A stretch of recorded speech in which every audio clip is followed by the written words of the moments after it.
Olá, tudo bem? Eu sou a professora Patrícia e hoje nós vamos conversar um pouquinho sobre o futuro e tendências na educação.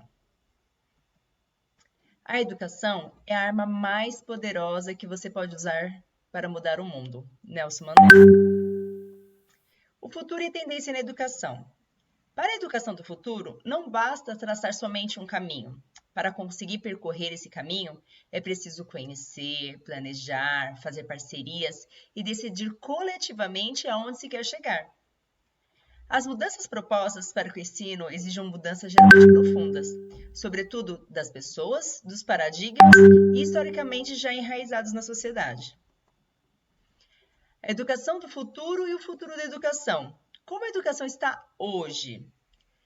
Geralmente existe um monopólio educativo da escola, existem modos educativos não formais ligados à vida cotidiana.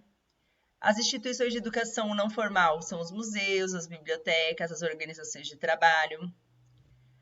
Existem também as escolas centradas na lógica do ensino, que dão pouca importância aos processos de aprendizagem, enfatizam o professor, geralmente o professor é o top, e ignoram os alunos e os outros sujeitos que fazem parte da aprendizagem também. E também tem os modos de organização do trabalho e os métodos que ainda predominam. Então, o predomínio do sistema de repetição de informações, ela está sempre repetindo as mesmas informações, a educação como modelo industrial de massa. E é possível mudá-la? Sim, claro que é. Articulando a educação com as experiências, valorizando os processos educativos não formais, colaborando com o educando, colocando, na verdade, o educando quando o centro da proposta do processo educativo, privilegiando tudo que ele aprende, evoluindo de sistemas de repetição de informação para sistemas de produção de saberes. Então, nós podemos melhorar a condição que nós temos atualmente da educação. Então, a educação vista por Freinet, né, a organização cooperativa, ela teve um ponto de partida, a educação proposta por Kant. Na verdade, ela é um contraponto à proposta de Kant. Para Kant, o homem só se torna homem por meio da educação. E ele fala o seguinte, Kant coloca geralmente o professor como o centro do processo, o professor o detentor do saber, é ele que sabe todas as informações. Já o Freinet, ele vai basear-se no quanto a escola deveria focar na aprendizagem, ou seja, no aluno. A vontade e o desejo de aprender faz parte da essência humana, ou seja, nós, os seres humanos, sempre estamos querendo aprender. A questão é que aprender se torna um problema exatamente na aprendizagem escolar. Por que as pessoas dentro da escola têm tanta dificuldade em aprender? Será que é problema da pessoa ou será que é problema do sistema, do lugar onde ela está? Sendo assim, a proposta do Freinet consiste em repensar a educação e ele geralmente reforça que não é possível pensar o processo de aprendizagem, seja de adultos ou crianças, desarticulado do percurso das experiências, ou seja, todas as experiências que o aluno já tem têm que ser levadas em conta na hora do processo de educação. A educação não formal, ou seja, não escolar, que nós temos nos museus, nas igrejas, nos parques, ela não obedece a um requisito ou segue algum modelo que se realize. Ela pode ser, na sua maioria, deliberadas, ou seja, não é uma consciência de que se ensina. Lá a gente aprende e ensina, mas não tem essa consciência. Nem de quem quer aprender e nem de quem quer ensinar. Então, o objetivo ali, ele se funde um com o outro. Entretanto, essa aprendizagem acontece como um produto dessa ação e isso leva ao pensamento em que a educação não formal possa ser um modelo de referência que a educação escolar possa seguir também. Ou seja, onde que a criança e o professor não perceba que essa aprendizagem está acontecendo, mas o tempo todo ela está acontecendo. E as principais tendências na educação do futuro? O futuro da educação já começou a ser desenhado e é capaz de proporcionar ao estudante uma formação muito mais completa, que desenvolva não só as competências nas áreas do conhecimento, mas também a relação produtiva com a questão da tecnologia, os aspectos psicossociais, psicoemocionais, éticos, e isso tudo é indispensável na atualidade. Nosso primeiro eixo aí que nós vamos trabalhar é a gamificação. O que é a gamificação? Ela consiste na exploração de jogos para acabar com a visão do ensino engessado, metódico, tornando geralmente a aprendizagem mais leve, mais divertido e contextualizada. Algo que é ideal para os alunos que estão numa fase de vida movimentada, cheia de informações e bastante conectadas. Nossos alunos, atualmente, eles já são nativos digitais, eles já nascem nessa questão da gamificação. Então, como eles têm a vida bastante agitada, nós precisamos sempre motivá-los. E com a gamificação isso é possível. Dessa forma, fica muito mais fácil transmitir a questão dos conhecimentos, auxiliar na assimilação de novos saberes e discutir exemplos fictícios e exemplos reais também. De quebra, estimula tanto a interação entre os alunos e o professor, quanto o interesse do filho ou da pessoa em si, e aí em continuar aprendendo mesmo fora da escola. E o que a gamificação traz? Quais são as principais características? A interatividade, trabalho em equipes, objetivos, tecnologias, problemas. Nossa próxima etapa seria outra tendência seria a sala de aula virtual. Então, são salas de aulas que sejam elas em plataformas online, em qual os alunos podem acompanhar os conteúdos de cada matéria de forma remota, com a possibilidade de assistir às aulas quantas vezes quiser. No caso, igual de vocês, nós estamos fazendo salas de aulas virtuais. As salas de aulas virtuais podem ser acessadas quando os alunos tiverem dúvidas, quando eles quiserem estudar mais a fundo aquele assunto que o professor já tiver dado, ou que se decidirem fazer o resumo, por exemplo, para as avaliações de cada etapa. Afinal, tal recurso, ou seja, a sala de aula virtual, permanece sempre disponível e o sistema ainda traz indicações de materiais didáticos com o objetivo de facilitar a aprendizagem.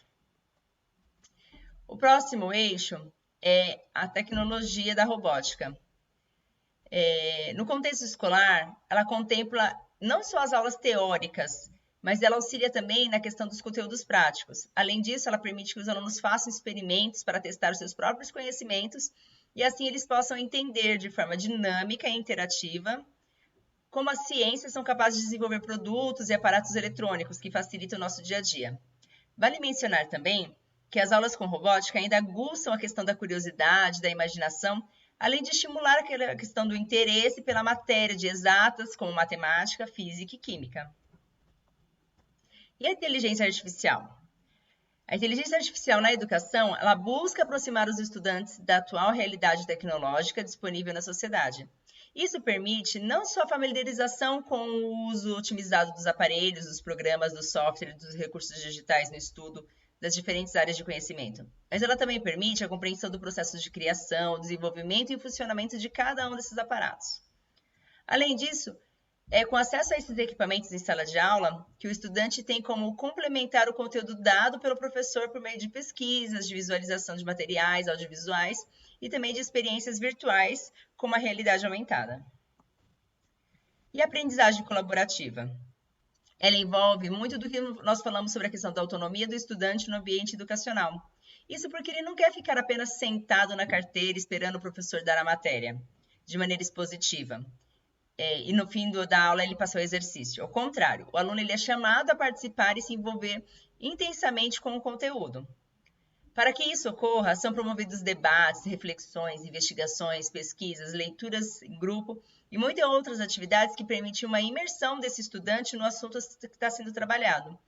Consequentemente, garante aos alunos o desenvolvimento de uma maior capacidade crítica para analisar os conteúdos, levantar pontos de vista diferentes, pensar em alternativas para sua aplicação na atualidade, etc.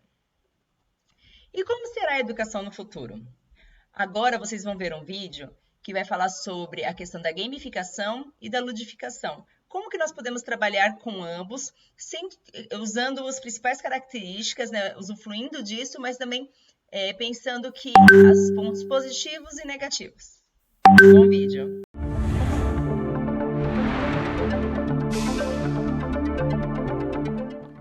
Gamificação, interconectividade, monitoramento, inteligência artificial, dispositivos móveis e realidade aumentada. Como tudo isso pode vir a influenciar a forma como ensinamos e aprendemos? E se um dia aprender fosse apenas um jogo? Desafios em vez de lições, sistemas de pontos no lugar das notas. A fórmula do sucesso dos videogames poderia ser a base da pedagogia do futuro. É o que se chama de gamificação ou ludificação. Uma breve amostra. Em 2020, os alunos usam canetas digitais equipadas com câmeras.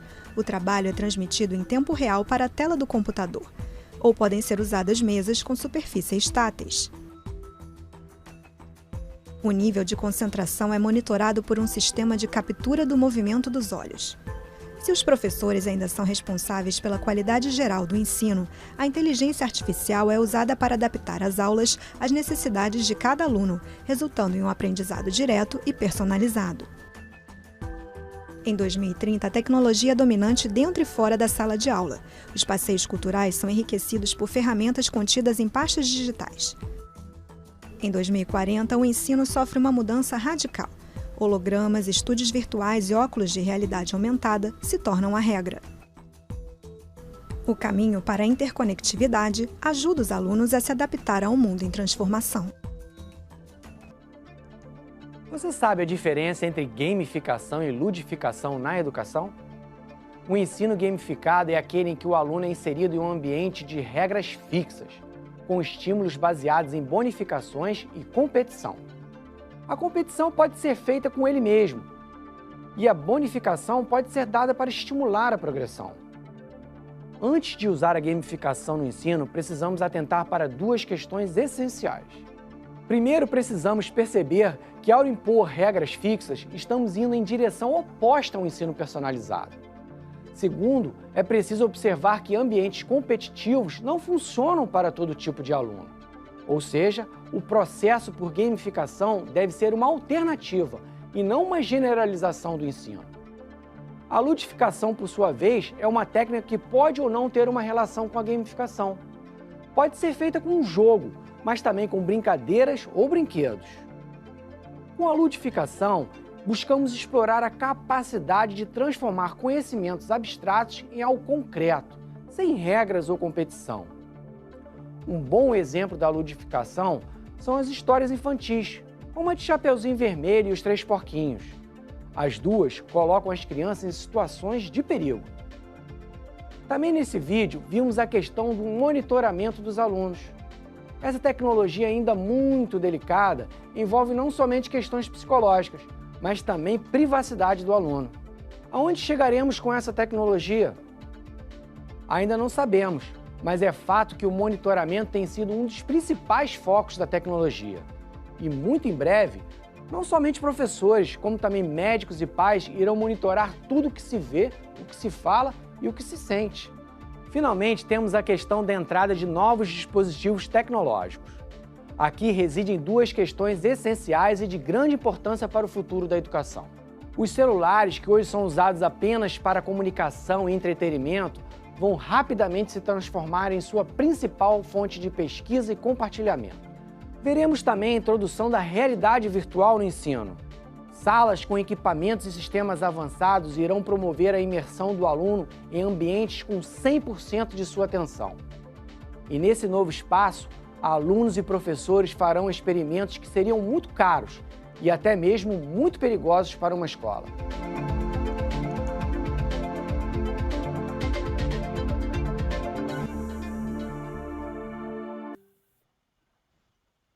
Agora que vocês já viram um pouquinho sobre gamificação e ludificação, nós vamos passar algumas tendências que estão envolvidas nessa questão do ensino híbrido, que nós chamamos também de PEI digital. O que é isso? É uma convergência dos dois mundos, tanto do mundo físico, que seria a sala de aula real, como o ensino remoto, que seria o ensino virtual. Então, não vai existir mais uma barreira que separe esses dois. Eles vão trabalhar juntos. E, com isso, sempre trazendo uma boa experiência e engajamento dos alunos em ambos os ambientes. Para o PEI digital, não torna-se apenas mais uma questão do aluno só saber uma tecnologia, sem a questão da aplicabilidade dentro da sala de aula. Então, é necessário trazer eficiência para o processo de aprendizagem e tornar essa aprendizagem mais significativa para a vida dos estudantes. Mas como fazer isso? As possibilidades são várias. A primeira, por exemplo, é trabalhar e aprender em qualquer lugar. O que é isso? Hoje a gente tem feito isso em meio entediado por conta das intermediações de uma tela, ou seja, existe a tela ali, a gente aprende com a tela, mas existem tecnologias que vão ganhar a atração significativa a partir do final desse ano, ou seja, a partir de agora de 2020 E começa a criar mais tecnologias, capacitando as empresas, as escolas, e oferecer e acreditar, se quiser, experiências táteis dentro de ambientes virtuais. O que eu estou falando é uma questão da realidade mexida, onde o trabalho da realidade aumentada e a realidade virtual simulada a interação física dentro do cenário audiovisual, ou seja, você consegue interagir também e sentir tudo o que está acontecendo ali, como se você realmente estivesse naquele espaço junto com o professor. O outro é a questão do empoderamento. O que é isso? É deixar o aluno na liderança, ou seja, o aluno é protagonista, é ele que é o principal, é ele que vai fazer as ações da aprendizagem. Mas esse protagonismo tem uma perspectiva de aprendizagem em que ele, de alguma forma, tem a perspectiva de colaboração com o colega. Então, ele também está ensinando ao colega ao mesmo tempo que ele está aprendendo. A outra dica que nós damos é a questão das pílulas de conhecimento. O que é isso?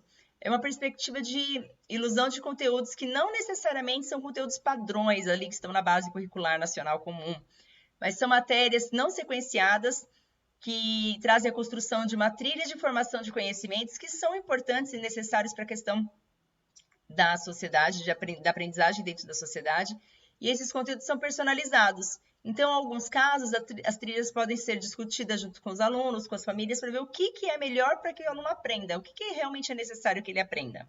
É um ensino mais personalizado. O mercado de trabalho ele vai selecionar e contratar profissionais por competências, independentemente de onde e como elas foram desenvolvidas. Então, nós também podemos falar que existe uma questão do mercado de trabalho, de acordo com o Fórum Econômico Mundial, que vai precisar de pessoas com quais tipos de características? Com pensamento analítico e inovador, com flexibilidade cognitiva e aprendizagem ativa, com criatividade, originalidade, iniciativa, pensamento crítico e analítico, resolução de problemas complexos, liderança e influência social e inteligência emocional. Então, a educação do futuro tem que pensar nessas principais habilidades a serem desenvolvidas no percurso dela. Então, nós podemos ver que a educação ela não transforma o mundo. A educação ela muda as pessoas que vão aprendendo e as pessoas que vão transformar o mundo. Essa é a mensagem do Paulo Freire, que ele deixa para a gente. E a educação do futuro é isso. As pessoas vão mudar o mundo com essas novas tecnologias, com esse novo ensino híbrido. E nós esperamos que vocês tenham aprendido um pouquinho mais e tenham gostado da aula sobre o que nós esperamos da educação do futuro. Muito obrigada!